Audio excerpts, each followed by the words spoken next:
বর্ষা শুরু হতেই গয়েশপুর পৌরসভার ৫ নম্বর ওয়ার্ডের শিববাড়ি সংলগ্ন রাস্তায় একাধিক জায়গায় ধস নামায় আতঙ্ক ছড়িয়েছে পথচারীদের মধ্যে। প্রতিদিন এই রাস্তা দিয়ে বহু মানুষ যাতায়াত করেন। স্থানীয়দের দাবি, ভোটের আগে তৃণমূল পরিচালিত পৌর বোর্ডের উদ্যোগে রাস্তাটি তৈরি করা হয়।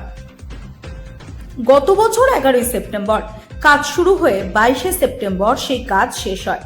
প্রায় ৩১২ মিটার দীর্ঘ এই রাস্তা তৈরিতে কয়েক কোটি টাকা খরচ হয়েছে বলে দাবি করেছেন স্থানীয়রা।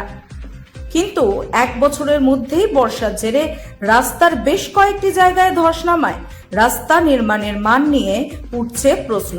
দ্রুত সমস্যার সমাধানের দাবি জানিয়েছেন স্থানীয়রা। যদিও গয়েশপুর পৌরসভার নির্বাহী আধিকারিক রবীন্দ্রনাথ জানিয়েছেন, রাস্তা ধসের বিষয়টি তাদের নজরে এসেছে।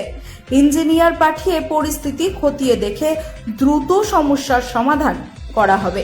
Bureau report, রাতদিন news network. এই রাস্তায় যাতায়াত করতে হচ্ছে আপনার, হ্যাঁ, কতটা রিস্কে? ভীষণই ঝুঁকি নিয়ে চলছি আমরা রাস্তায়। বাড়ির কাছে ছোটো বাচ্চারা, বয়স্করা বা পেশেন্ট যাওয়ার জন্য ভীষণ অসুবিধা হচ্ছে। স্কুল ছাত্ররা যাচ্ছে, ঠিকমতো যেতে পারছে না এরা। আর রাতে বিরাতে মরণ ফাল হয়ে গেছে, যে কোনো মুহূর্তে মানুষের জীবনহানি করতে পারে। এটাকে পৌরসভা বা ওপর মহলে খুব চাই যে খুব জরুরি ভিত্তিতে এদের কাজ করা হোক, যেন সাধারণ মানুষের জীবনহানি না ঘটে। কি নাম আপনার? শ্যামাচরণ সাহা। এই ধসটা কতদিন ধরে দেখা যাচ্ছে? আনুমানিক তো এটাকে মনে হয় ৮-৯ মাস বা 10 মাসের মতো হবে। রাস্তা অল্প ফাটল ছিল, ক্রমশ এই ফাটলগুলো বাড়ছে এবং এই রাস্তা প্রথম থেকে শেষ পর্যন্ত রাস্তা গ্রাস করছে। যে কোনো মুহূর্তে আমরা চলতে ঢুকে যাবো, হয়তো নিজে হয়তো টের পাবো না কোন সময় ঢুকে যাচ্ছে। তো আমি আবার বলবো উপর মহলে যে শীঘ্রই যেন একটা নজর দিয়ে জরুরি ভিত্তিতে কাজটা সেবা করে। আপনি এই অঞ্চলেরই তো বাসিন্দা? আমি পাশেই থাকি, এই রাস্তায় যাতায়াত করতে হয়? এখানে প্রতিদিন যাতায়াত করতে হয়।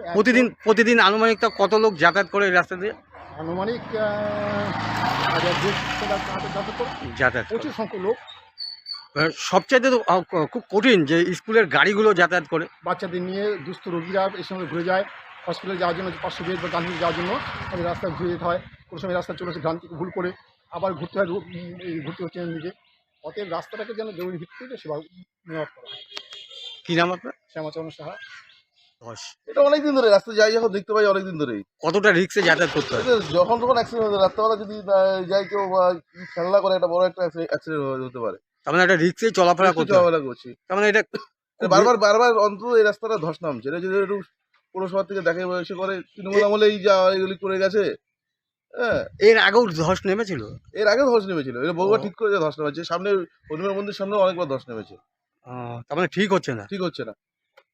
কি নাম আপনার? আমার নাম রাজু নন্দী, পুরো ৭ নম্বর ওয়ার্ডের বাসিন্দা। গয়েশপুর শিবতলা যে রাস্তাটা সকলের পরিচিত, খুব গুরুত্বপূর্ণ রাস্তা। এই রাস্তায় কিন্তু ওই বর্ষা শুরু হতেই মারাত্মক ধস নেমেছে। স্থানীয়দের অভিযোগ যে ওই রাস্তা দিয়ে স্কুলের বাচ্চারা থেকে আরম্ভ করে হসপিটাল সমস্ত মানে অসুস্থ রুগীও ওই রাস্তা দিয়ে যাতায়াত করে। তারা যথেষ্ট আতঙ্কে রয়েছে ওই রাস্তাটা নিয়ে। কি বলবেন, কবে ঠিক হবে বা কী বৃত্তান্ত? না, হ্যাঁ, এটা আমরা শুনেছি এবং ৩-৪টে জায়গায় এরকম হয়েছে আর কি। আমাদের যে ফ্যারেজ লাইন রয়েছে সেখানে কোনো লিকেজ বা অন্য কারণে হয়তো সেখান থেকে মাটি সরে যাওয়ার জন্য উপরের সারফেসটার উপরে প্রেশার পড়ে ওটা হয়েছে আর কি। আমরা আমাদের ইঞ্জিনিয়ারদের বলেছি সরজমিনে দেখে তার একটা এস্টিমেট করে ইমিডিয়েট ওইটাকে সারিয়ে দেওয়ার জন্য। এবং আমরা আশা করছি পুজোর আগেই, মানে এই মাসেই আমরা কাজটা শুরু করে দিতে পারবো, যাতে পুজোর আগে কোনো সমস্যা নেই। তার মানে রাস্তাটা ঠিক হয়ে যাবে? হ্যাঁ, অবশ্যই ঠিক। কী নাম আপনার? রবীন্দ্রনাথ বাড়ি, এক্সিকিউটিভ অফিসার, গয়েশপুর। বলছি দাদা, কোথায় যাচ্ছেন আপনি? শীতকালী মন্দির পুজো এই রাস্তা দিয়ে যাতায়াত করেন? এই রাস্তায় এই ধসটা কতদিন ধরে, তাও দীর্ঘদিন, প্রায় ২-২৫ দিন তো হলেই। কতটা রিস্ক এখান থেকে যাতায়াত করা? তো প্রচণ্ড পরিমাণে রিস্ক, কেননা রাতে যখন এখান থেকে ফেরা হয়, এরকম তো একটা জায়গা না, 3টে জায়গা। তারপরে এখান থেকে বড় গাড়ি ঢোকে, গাড়ি ঢুকলে পরে এই সরু জায়গা সেটাও জাম হয়ে যায়।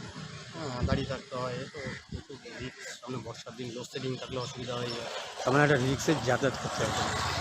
কী নাম আপনার? বিশ্বজিৎ ভট্টাচার্য।